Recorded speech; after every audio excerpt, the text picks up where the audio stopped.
It was just another busy morning in the city, the kind of day that felt exactly like all the others.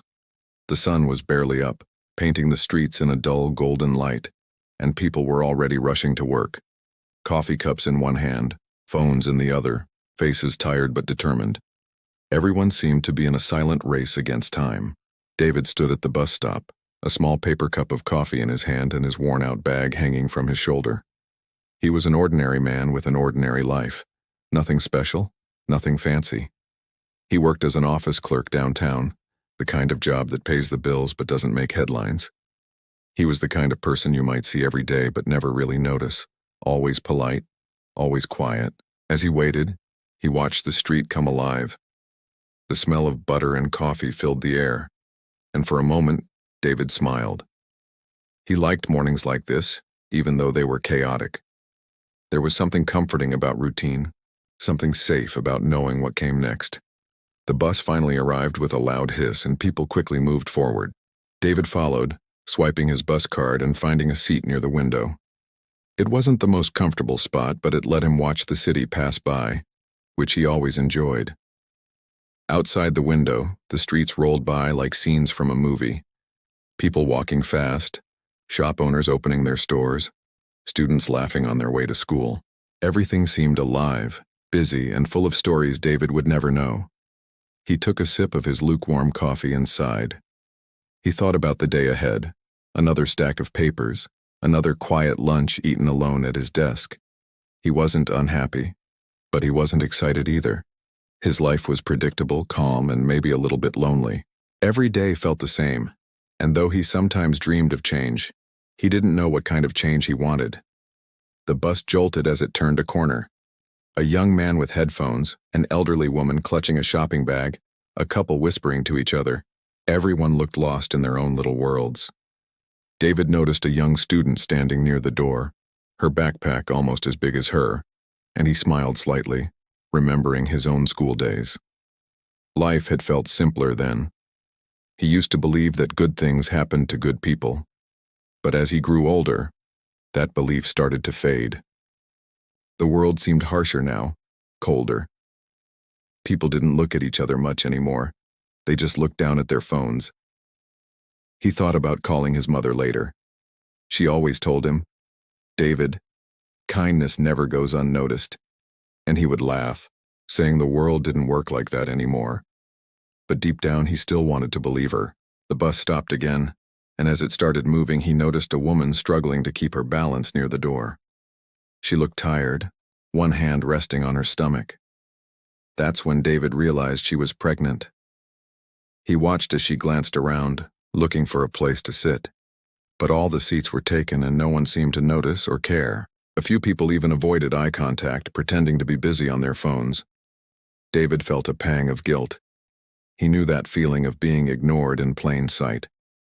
He glanced at his seat, then back at her. She looked uncomfortable, breathing slowly as the bus rocked.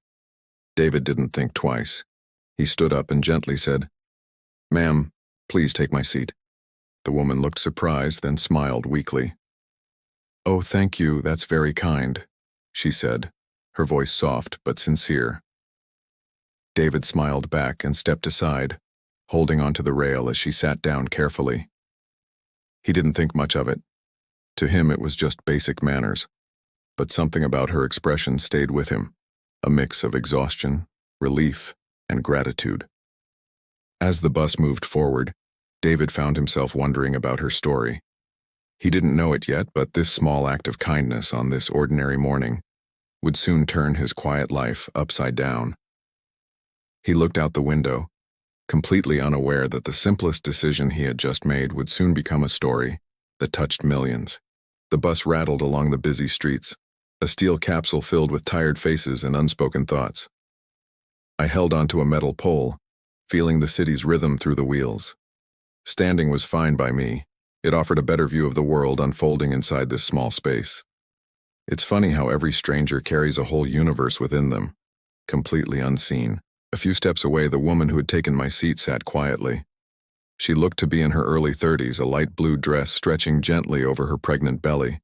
Her face held a kind of exhaustion that sleep couldn't touch, the kind that's born from deep worry. Her eyes would dart to the window, but I could tell her mind was miles away. Was she okay?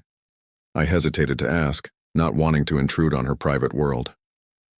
Everyone has rough days, right? The bus hissed to a stop. New passengers boarded, each absorbed in their own reality. A businessman on his phone, a teenager lost in his headphones. I shifted to make room, and it struck me how no one had even glanced at the pregnant woman when she first got on. It was like she was invisible. Has kindness really become that rare?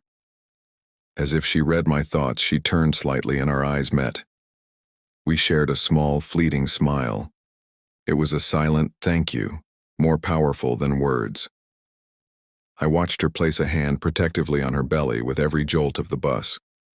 It was a tender, instinctive gesture, and it stirred a strange sense of protectiveness in me too. I looked around the bus again. Everyone was in their own bubble, scrolling, listening, thinking only of themselves. It felt like we've all learned to look away instead of looking out for each other. The driver called the next stop, but she didn't move. Instead, her lips pressed together tightly as she stared down at her purse. She seemed to be fighting something back. Tears, maybe, or fear. My heart tightened. I wanted to say something, but before I could, the bus lurched to a sudden, violent stop. A car had cut us off. People stumbled, and the woman's purse tumbled to the floor, its contents spilling across the aisle. I quickly bent down to help her gather her things. A few coins, a folded paper, and a small photograph. I picked up the photo first. It showed a smiling man and a little boy, the edges worn as if it had been held countless times. "Here," I said softly, handing it to her. Her hands trembled as she took it. "Thank you," she whispered, her voice cracking. She tried to smile, but her eyes were wet. "It's okay," I replied gently. "Are you all right?" She hesitated, then gave a slow nod. "I will be," she said, but it didn't sound convincing. In that moment, I knew this wasn't just a bad day. Something deeper was weighing on her. A few minutes later, she pressed the bell for her stop. As she stood, she turned to me, her eyes glistening. "You know," she said, her voice barely above a whisper, "you're the first person who's been kind to me in weeks." I was taken aback. "Oh, it was nothing," I mumbled. "Anyone would have done the same." She shook her head. "No," she said firmly. "Most people don't even look up anymore." Then she did something I never expected. She reached into her purse and handed me the small photograph. "Keep this," she said, "as a reminder that kindness matters." I was stunned. I can't take that," I stammered.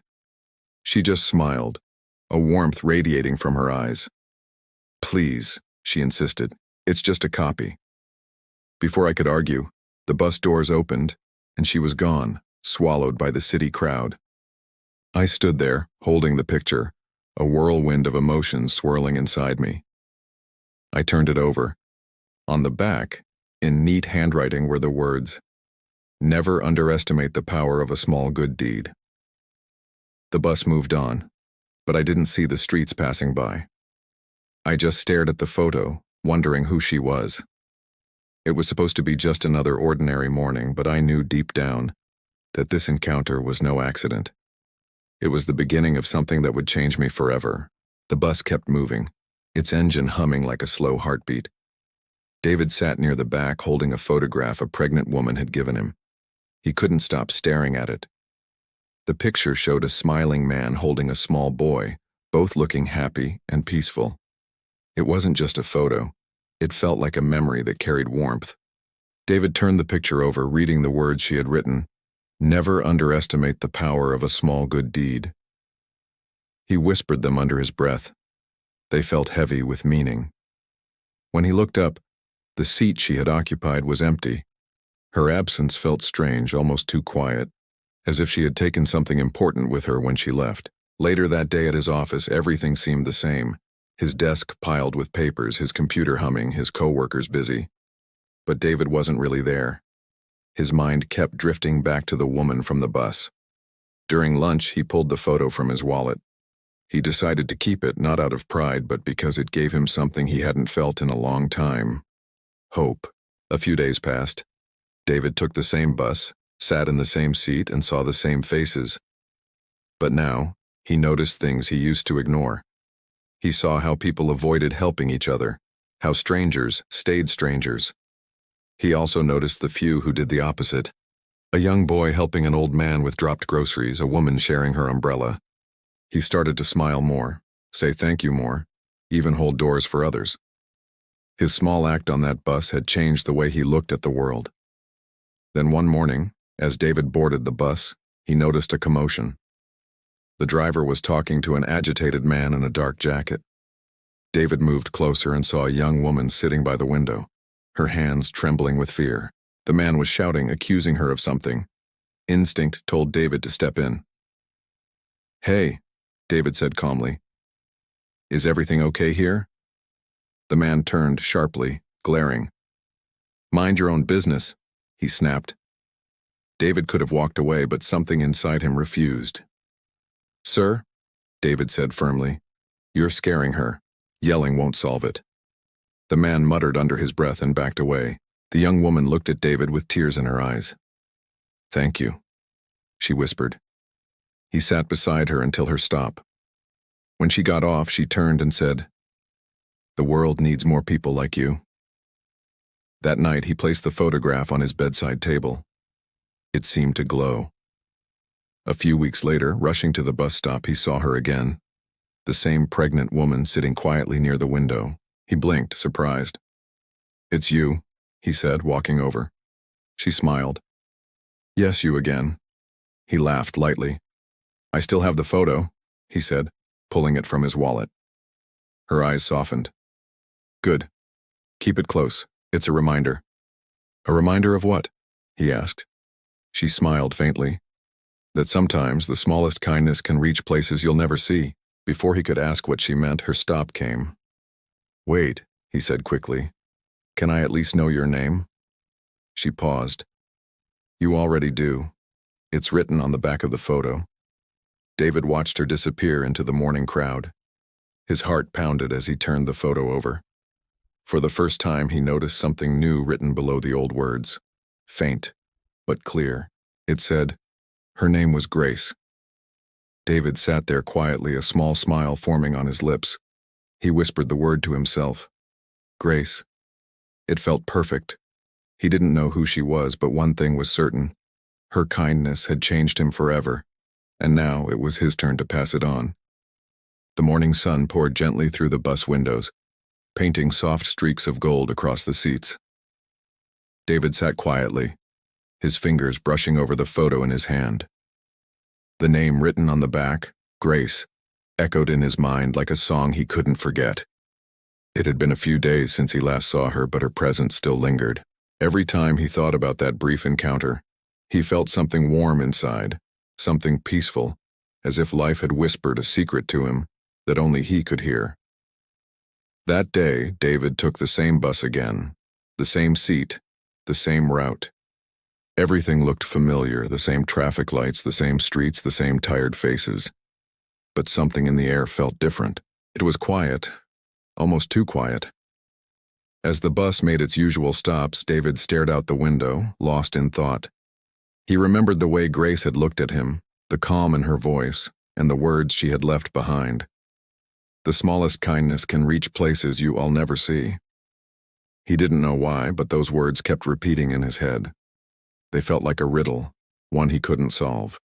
Then suddenly, at the next stop, a voice called out from behind him. "Excuse me, are you David?" He turned around, surprised. A young woman stood near the aisle, holding a small envelope. Her eyes were kind but curious. "I was told to give this to you," she said softly. David blinked, confused. "To me? From who?" The woman smiled. "From someone named Grace." The name hit him like a wave. His heartbeat quickened. He took the envelope carefully, his fingers trembling slightly. "Did she say anything?" he asked. The woman shook her head. "Just that I'd know when to give it," she said, before getting off the bus, leaving him staring at the sealed envelope in his hands. For a few seconds, David didn't move. His mind was racing. He hadn't told anyone about Grace, so how did this woman know? He opened the envelope slowly. Inside was a folded piece of paper and a small bus ticket, the same kind he used every morning. The note read, "Sometimes when you give a seat, you give someone a reason to stand again." David's chest tightened. They were written in the same neat handwriting that was on the back of the photo. He turned the ticket over and saw a date. March 2nd, 2 days from now. His mind filled with questions. Was it a message? A meeting? Or just her way of saying thank you again? He didn't know, but something inside told him to keep that ticket safe. 2 days later, David found himself boarding the bus again, holding the same ticket tightly in his hand. He didn't know what to expect. Maybe it was foolish, maybe she wouldn't even be there, but something told him he needed to go. The bus was crowded that morning, people squeezed together, tired and impatient. David stood near the back, scanning the seats, looking for her. For a while, he saw nothing unusual, just the usual rush-hour chaos. Then he saw her. Grace sat near the front, looking out the window with a soft, distant smile. She looked radiant, calmer than ever, as if she carried a quiet kind of light around her. David's heart lifted. He made his way through the crowd slowly, trying not to bump anyone. When he finally reached her seat, he smiled.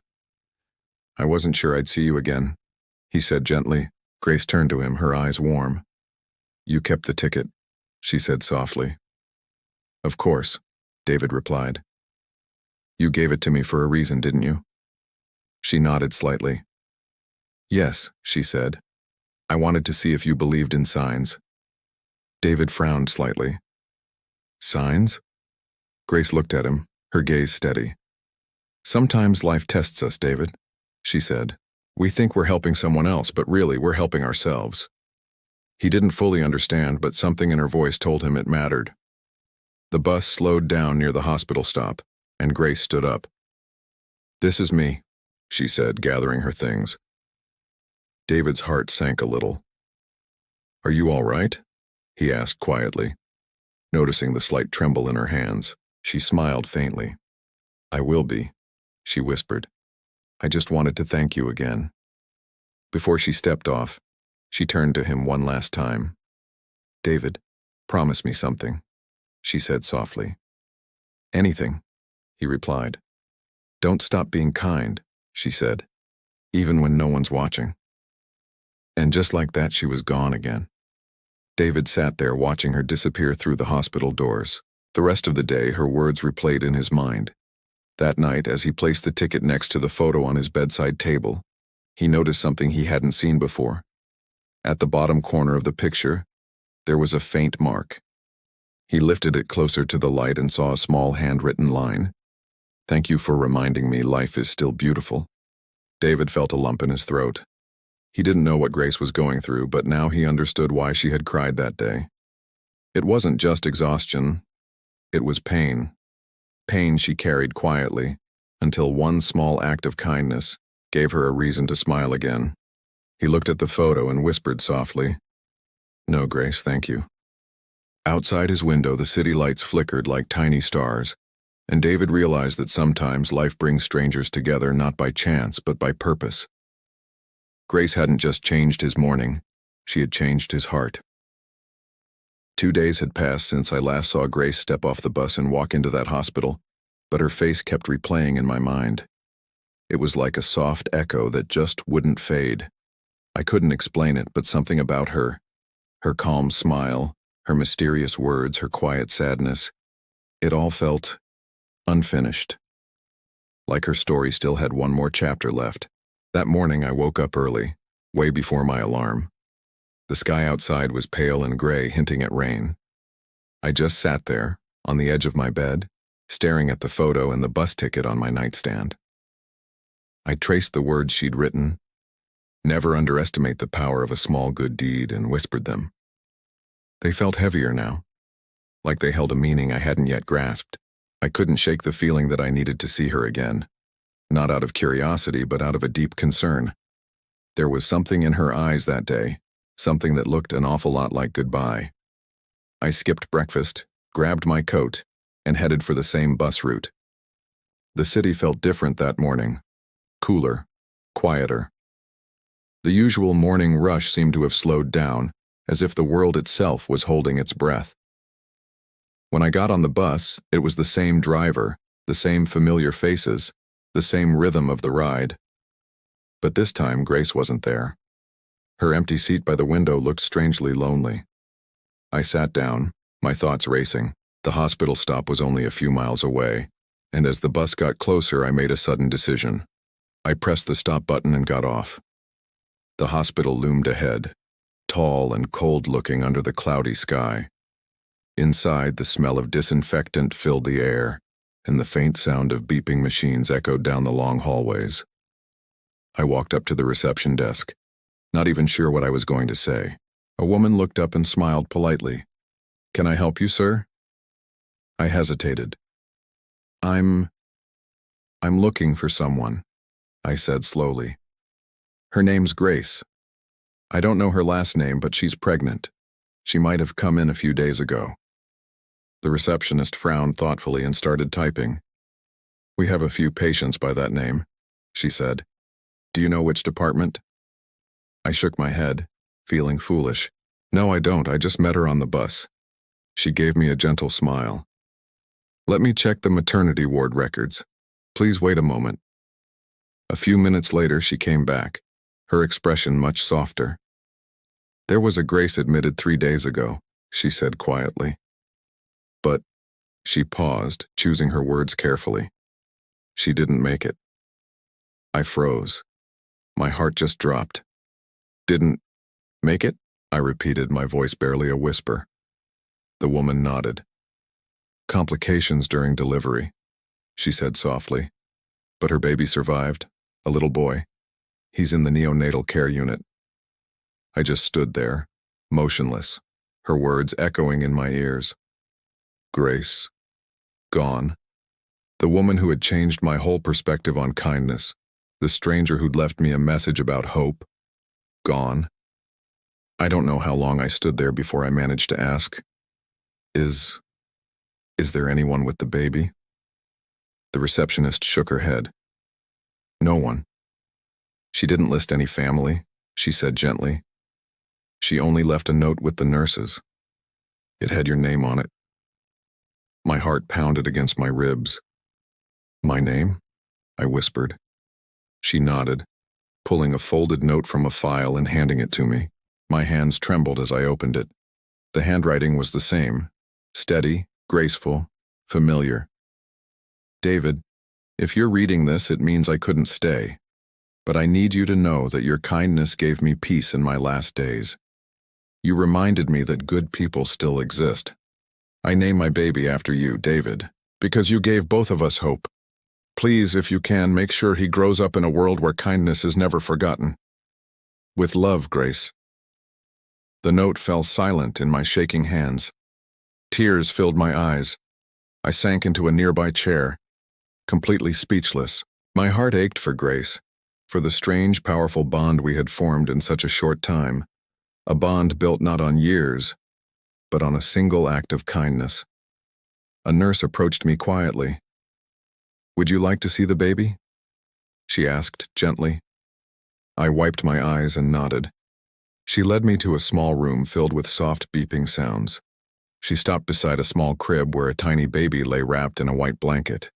His little hands moved slowly, his eyes closed, so peaceful and perfect. "This is him," the nurse said softly. "Baby David."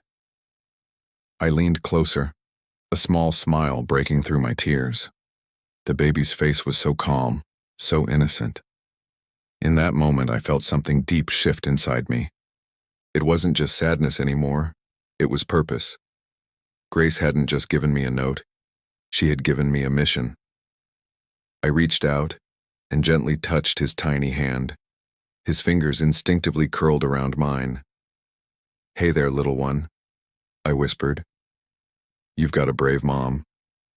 The nurse smiled faintly. "Do you want to hold him?" I hesitated for a second, then nodded. She placed him in my arms. He was so warm and light, so fragile yet so strong. I looked down at him and whispered, "Don't worry, Grace. I'll keep my promise." Outside, the first drops of rain began to fall against the window, but inside that small room, I felt something shining brighter than the sun: hope. I didn't know what the future would hold, but one thing was certain. From that day on, I would live by the lesson Grace had taught me, that even the smallest act of kindness can change a life forever. Weeks passed, but David couldn't stop thinking about Grace. Her name, her words, her kindness. It had all left an indelible mark on his soul. He'd still wake up in the middle of the night, hearing her soft voice in his mind. Don't stop being kind, even when no one's watching. Every morning he passed the same bus stop where they met. The screech of the brakes, the chatter of passengers, the sunlight streaming through the windows, it all reminded him of her. But now the world looked different. The people he once ignored, he now saw. The small gestures he once overlooked. A door held open, a stranger's smile, a helping hand, suddenly felt so much bigger, so much more meaningful. David started visiting the hospital regularly. The nurses would smile when he arrived, often with small flowers or toys. He would just sit quietly beside baby David's crib. The child had grown stronger, his cheeks fuller, his tiny fingers always reaching for something unseen. Whenever David looked at him, he saw a reflection of hope, a reminder that kindness could live on even after loss. One afternoon, as he held the baby, a nurse said gently, "You know, Grace must have seen something special in you. She didn't choose your name by accident." David smiled faintly. "I don't know what she saw," he said softly, "but she gave me a reason to try to be better." The nurse nodded. Sometimes people come into our lives for just a moment, but their impact lasts forever. Those words stuck with him. He started to change, not in dramatic ways, but in quiet, steady ones. At work, he began helping colleagues, even when it wasn't required. He volunteered for extra shifts, not for the money, but to give others a rest. On weekends, he helped at a local community center, reading to kids or serving food. People noticed. "David, you've changed," a coworker said. "You seem lighter." He smiled and replied, "Maybe I finally realized what matters." But deep down, he knew it wasn't about becoming someone new. It was about remembering who he had always wanted to be. He often thought about how simple his first act of kindness was, just offering a seat. He hadn't done it for recognition or gratitude. He had done it because it felt right, and that single moment had rippled outward, touching lives he didn't even know. One evening, after leaving the hospital, he stopped by a small cafe. The air smelled of coffee and rain. Sitting by the window, he pulled out the photo of Grace and the baby. He had always believed life was about surviving the routine: work, bills, home. But now he knew it was something deeper. It was about connection, about humanity, about kindness that expects nothing in return. Looking at the people rushing by, he whispered to himself, Grace was right. The next day, he made a decision. He spoke to the hospital's adoption coordinator about taking legal guardianship of the baby. The process was long. Forms, interviews, checks. But David was patient, determined. Months later, the day finally came. He stood in the same hospital hallway where he had first read Grace's note, this time holding her child in his arms. The nurse handed him a small envelope. She left this too, she said. Inside was another note, short and simple. If you ever doubt yourself, look into his eyes. You'll see me there, reminding you that kindness never dies. Tears welled in David's eyes. He pressed the note to his chest and whispered, I promise, Grace. At home, the baby's laughter filled the small apartment. For the first time in years, David didn't feel alone. He felt whole. He started writing in a journal each night, not about his worries, but about gratitude. Every page began with the same words. Today, I was kind. As time passed, people in the neighborhood came to know him as Mr. David, the kind man. Years later, when baby David was old enough, he asked, Dad, who was Grace? David smiled, looking at the photo still by the window. She was someone who taught me that one good act can change everything, he said. She's the reason you're here, and the reason I try to make the world a little better every day. That night, David looked at the stars and whispered, You were right, Grace. Kindness never dies. And from that day forward, he made sure everyone he met would know that no matter how small, no act of kindness is ever wasted. Years passed, quietly and beautifully. The seasons changed, and so did life. The once busy man who used to rush to work every morning was gone. In his place was David, who now spent his mornings making breakfast for a cheerful little boy whose laughter filled their home. The apartment that once echoed with silence now danced with joy. Baby David had grown into a curious, kind-hearted child. He loved asking questions, helping neighbors, and feeding the stray cats near the park. Every evening before bed, he would ask his father to tell him the story of the woman named Grace. And each night, David told it the same way, his voice soft and full of emotion. She was someone who believed that kindness could change the world, he'd say. And she proved it with just one act. The boy would always smile and whisper, "Like you, Dad." And David's heart would swell with pride. He knew Grace's spirit lived on in this child. One morning, as David walked his son to school, a journalist from a local community center stopped him. "Mr. David," she said with a warm smile, "I've heard your story about Grace, the bus, and how you're raising her son. I'd love to share it if that's okay." David hesitated. He'd never sought attention for this. But looking down at his son's bright, smiling face, he realized maybe this lesson wasn't just for them. Maybe it was meant for everyone. "All right," he said softly. "Tell it truthfully." A week later, the article was published online. The headline read, "Man gives up his seat to a pregnant woman. What happens next changes his life forever." The story spread like wildfire. Within hours, it was all over social media. The comment sections overflowed with words like hope, faith, and humanity restored. News outlets, bloggers, and strangers across the world cried reading about how one simple act of kindness created a ripple that never stopped. David was overwhelmed. This wasn't fame, it was something deeper.